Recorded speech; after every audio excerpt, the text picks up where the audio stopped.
Morning Rush Top 10. The Morning Rush Top 10. Monster Radio RX 93.1, and we've got our special edition top 10 because we have a very special guest in the RX booth. We have Casey Concepcion! And hey, just in case you haven't seen it yet, today's epic pic is already up and running. It's on facebook.com/rx931. I have a question for Casey because you know I follow you on Instagram, and you're such a traveler of the world. I mean, I saw when you were in Europe, and you had all these pictures. Like I think, siguro parang you were just like a normal tourist. You were like so excited because I could see on my feet ang dami. Like you were on the fountain. It was in Rome. Hey, thanks for following me. And then next thing I know, you were flying off to Nepal. Yeah. And then you're like all over and Well, for the Italy one, kasi I've always loved to see new places and to really just explore, and whether sa Pilipinas yon or I go out like around Asia, you know, I'm actually really proud to be Asian. Yeah. A lot of people you don't look it though. You're not exactly the, you know. Well, you know what, when I was in Nepal, they actually said I could pass for Nepali. Really? So, yeah. So I was really happy about that. A lot of people are like, why? You know, like, oh, I love Europe. And I'm like, well, I do too. And, you know, we're blessed to be able to travel there. But all eyes are on Asia now. Yeah. That's true. Especially Southeast Even the travel Asia. shows, So, yeah. I mean, I think it's so, I mean, people find it exotic, people find it mysterious, people find it interesting. I'm, right now, this is the proudest I've been to be Asian. And that's nice. yeah, no, Good. it's true. And, But you know, for there's an so many Asian- trends that are coming from Asia, right. from music to products to like, from beauty products, makeup to In like, cooking, outfits, Yeah. and And- cooking, yeah, right. and I mean, just movies, you know. like Everything all- comes from Asia. It's where the world really Made started. in- Viva Africa. Wait, I have a question. Yeah. So, how many languages do you speak? Fluently 3. English, Tagalog, and French. Yes. Oh my I God, want- can you I want please you to speak in read. French? Because Chico speaks French. He actually grew up in France. Kausapin mo siya. J'habite à Paris. Really? Oui! You live in Paris? Oui! Sa bayan. Sa may tabi ng market. How come you know how to speak French?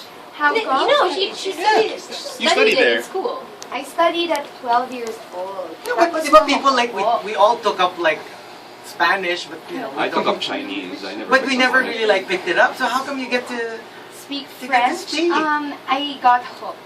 As in, Super love the I language. did extra classes.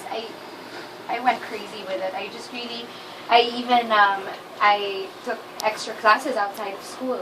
And you lived in France. I lived in, and then I ended up going for like a one-way exchange program. Yeah. Wow! Kasi diba pag may ibang schools, and I was lucky to be in a school that sent students abroad. Abroad, yeah. I think Ateneo does that. And, ayun. So, yung school ko happened to send me to the south of France to study the language. So nagpiprito ka doon. Bakit nagpiprito? French fries. Right?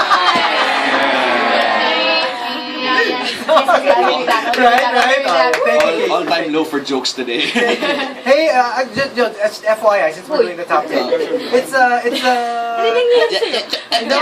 Remix! Haba ng hair mo is now number 2. Nice! Thank you. But can you believe meron akong Bisaya accent ng French natin? What do you mean? Kasi south of France siya eh. Yeah. So parang south. Yeah, it's a parang, provincial. Oo, parang tayo yung south ng Manila. Bisaya, di ba? Yeah. South sa America, parang Texan. Right. May twang. So sa France, There's ganun also din. like a sort of like... So when you say, kaya Bisaya yung, kung French ka, alam mong parang Bisaya yung accent ko before. Because you picked up your Kung accent. taga Paris From the south of ka, France. tapos nagsalita ako, nung time na yun, sabi nila, where are you from? Yeah. Kasi I don't look French talaga. Yeah. Tapos yung Then you have a weird accent ko was accent. southern. Pero I was in Paris. So sabi ko, like when you'd say wine, yung wine in French is vin. V-I-N. Sinasabi ko before, vin. Bang. Kasi parang meron siyang Bisaya Or accent. pwede rin medyo hip-hop, di ba? Parang sa mang, like a sort of Chicano twang to it. Trying to start face. Sa mang. Yeah. Or pang. P-A-I-N is bread. I'd say pang. Pang. So, meron ding mga accent. Pong, pong, pong, You know, pong. trinabaho ko siya na since I was 12 and then when I moved to Paris for 5 years, I just ended up Speaking it, yeah. Wow. Pero yung mga Pilipino doon in France, they all speak fluent Tagalog. Pag nag-French, fluent French. Pag nag-Tagalog, fluent Tagalog. Ay, kasi di ba we're mimics naman talaga. We're Yeah. very good with languages. We're very good with, assimilation. So I think it's Sabi nila when you're it's a born talent. or raised na bilingual, kasi It's much sa easier. Philippines Right. commercials, lahat English or English or Tagalog, Taglish. yeah. Right. Diba? So when you're naturally bilingual or your country is bilingual, It's it's easy. easier to learn Yeah. a third language. Yeah. But I'm also learning FSL, which is Filipino Sign Language, and then Spanish and Italian are similar to French. So I'm conversing. The romantic. Oh, wow. Wow. You know, speaking of commercials, is this still the hair that you have in your commercial? Yes, this is actually a double pigment red. The You know, one I did- had in the commercial is brighter, Yeah. but I change it all the time. Did you ever think that you'd like red hair?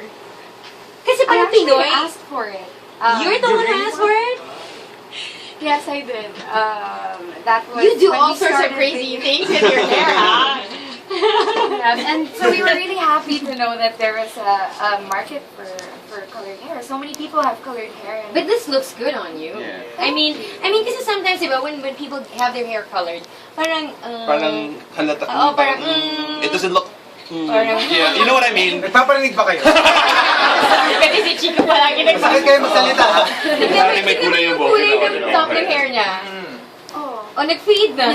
Oo nga eh. Oo, Dati kasi like- inuuban. pag-olive ka. Oh, you're not using the right Ganda shampoo. na. No, kasi like, sige guys, tomorrow pagpasok ko. Ganyan, katulad na ako. Ay, dami-dami sa harap ko. Hindi, magpapared na daw siya ng hair. Magpapared na rin siya ng buhok. Ganyan na rin kahaba. Pero alam mo, marami na nagtatanong sa'yo, mag-red ba yung buhok ko pag gumamit ako ng vibrant color? Oh, hindi po. It depends on what color your hair is. Right. It doesn't have to be red. No, So it just doesn't preserves have the to be red. color. It's not a colored shampoo. It's Yeah. a regular shampoo that just boosts Keeps the color. the vibrancy Diba? of this hair depending on your hair color. So kung ano man yung hair Whether color it na be linagay niyo blue dyan, or yellow it'll or ano. Hindi siya magiging red. What's your Polka dot favorite hair thing that you did? Kasi diba sa one, I think recently you had it cut really short from really long. Yeah, that I mean, was in December last year. December. Are you really adventurous with your hair? This is a feeling, yeah. I mean, you know, I've been with Palmolive for like a long time, man. 8 years. Oh wow! And I've been through Grabe. all of their variants, and it's just, there's so many changes in my life, but I haven't ever changed my shampoo. This is the one thing that stayed the same. And I don't know, I changed my hair so often, but there was a time that I just kept it long and black Yeah. for years. But you know, I just Okay, my It's so striking. but, eh? but you know, girls, they say that girls, it depends what's going on Gone in in. their life. I agree But with that. Girls, the first thing supposedly that we do is cut our do hair. something Cut your with the hair. hair. Like me. Trim. This hair speaks of a mess. Because I'm a mess right now. Okay, would you ever do a Rihanna, like short hair? Like a- Would you like a ever boy do I that? cut did it sort of when I thing, was yeah. 17. Wow. Really? I Yeah. was on the cover of 17 magazine, and I had really short hair. Really, really. Pero kasi Yeah. naman, you can get away with it. Kasi with a face Kasi like they say kasi that, with girls, you can get away with really short hair only if you have like a really stunningly beautiful. you know, it's so Face. weird looking at you. Because I don't know who you look like. Is it your mom or your dad? Because a lot of people will say it's your dad. Hey, at pero- least I know they're my real parents. No doubt about it whatsoever. When I was younger, I looked more like my papa. And it's funny that you would know who they are, but I guess that's my life. Did you feel so freaky when you entered the booth? Kasi they say I look like your dad.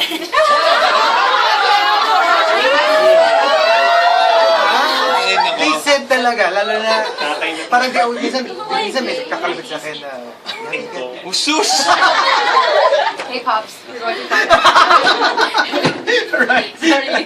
Sorry, medyo delusional yung I know, isang co-host sorry. namin. You know, when I was younger, I looked like you. Oh, see? No, I remember. Parang, oh my god. I'm so disturbed. Si Gino. You know, no, Casey was talking about how it's weird that when she speaks of her family, you know, strangers know Yeah. your family, right? Much more than I do. You know, that's true, huh? No, I Kasi remember some of their kasi- fans have been like, when they were young, Yeah, they were already super there. alam na nila everything about them. Well, yeah.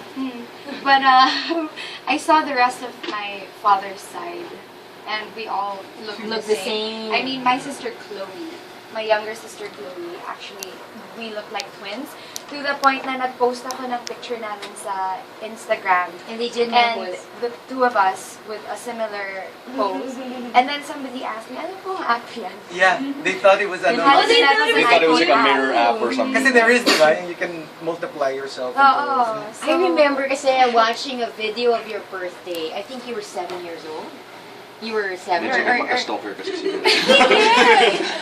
May shrine siya na. May shrine siya about you. Shrine siya sa Drew bahay. Barrymore, everyone's No, like I saw like a picture. You were in white, and you were still, you know, like a little like you're like a doll. You were like a doll, and then you had like a white fluffy dress, and then it was your birthday. Yeah, all Nandun si Del sa ilalim ng...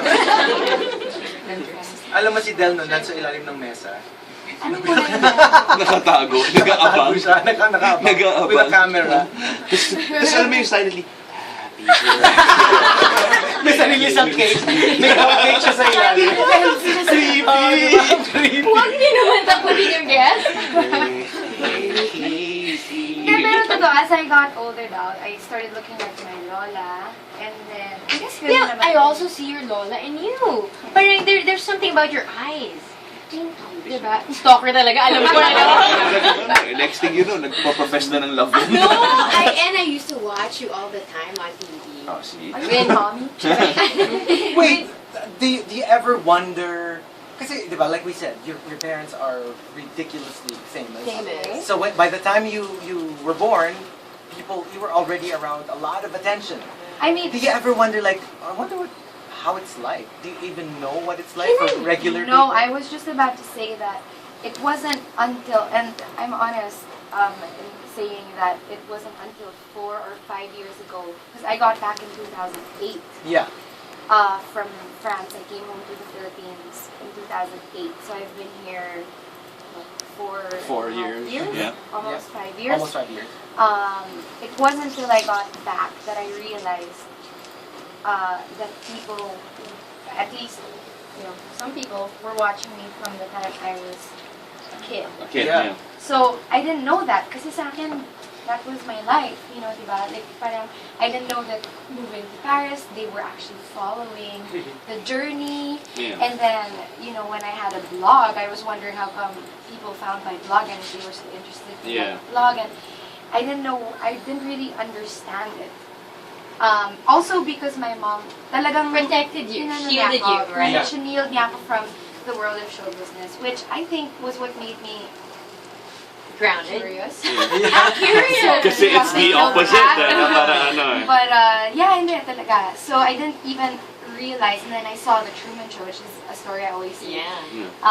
Or I always tell, and I was watching the Truman Show, and it really, honestly, came to a point where I was looking at the sky and Yeah. Wondering You if felt it like if was there were trying to cameras. see yeah. if it would tear and just Yeah. like something would fall. So it was a bit shocking when you came back. When I came back, it was really more of like, whoa, like, why do people, you know, and because I was living such a regular life, but it's okay. I mean, that's my life. I think it's an interesting story to tell. Yeah. And What do you think you would have been if you weren't In show Sharon's business daughter and you know you weren't this famous? wow. What would you be doing? I'd probably still, I'd want to do like, I'd be a travel journalist for Lonely Planet or something Diba? like that. That sounds fun. Yeah, or like a dolphin trainer or something. Still something with arts or, you know, something with animals or something like that. Yeah. Well, hindi ka nalalayo. Ito ang animal.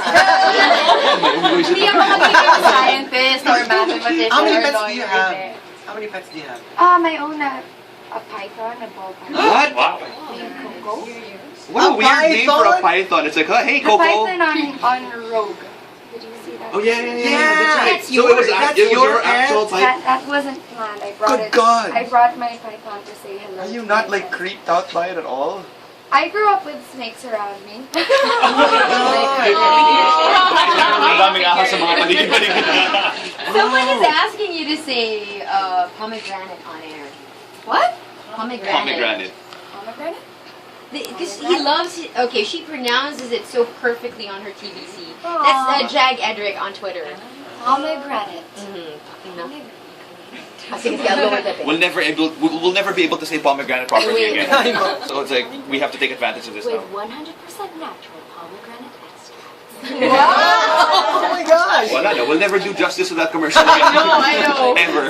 All right, let's take a break and Okay. then come right back with more of the questions and conversations with Casey. But first, let's take this break.